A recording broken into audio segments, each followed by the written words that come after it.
Umalma ang mga guro at manggagawa sa dagdag sweldo ni Pangulong Bongbong Marcos para sa mga sundalo. Hirit nila, dapat sila rin. Nasa frontline ng balitang yan, si Rainiel Pawi. Binatikos ng ilang grupo ang dagdag sahod at subsistence allowance para sa mga sundalo at uniform personnel na iniutos ni Pangulong Bongbong Marcos. 3 tranches yan simula 2026 hanggang 2028 para raw sa kanilang sakripisyo at pagbabantay sa pambansang seguridad. Pero giit ng Teachers Dignity Coalition, dapat pati mga guro taasan din ang sahod. 15,000 pesos daw dapat ang aumento across the board. Kung tutuusin, 210 billion pesos lang daw ang kakailanganing pondo para riyan. Di hamak na mas mababa kumpara sa mga ninakaw raw na pondo mula sa gobyerno. At kung araw-araw po merong kinakaharap na laban o battle itong ating mga militar at pulis, no?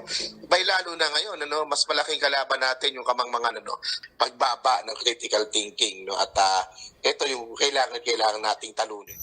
Giit din ng ACT Teachers Party List, wag naman puro thank you lang ang kabayaran sa mga guro. Yun po ang patuloy na hamon natin sa Marcos Jr. Administration. Hindi lang po militar, kailangan bigyan natin ng prioridad ang pagsweldo lalo na sa ating mga guro. Mensahe naman ng Trade Union Congress of the Philippines sa Pangulo, dapat walang double standards. Kung kaya raw ni PBBM na taasan ang sahod ng mga militar, dapat kaya ring taasan ang sahod ng mga manggagawang Pilipino. Hindi naman maiwasan ng ilan na isiping suhol ang pagtataas ng sahod sa mga sundalo sa gitna ng usap-usapang destabilisasyon, habang kaliwat kanan ang mga protesta kontra korupsyon.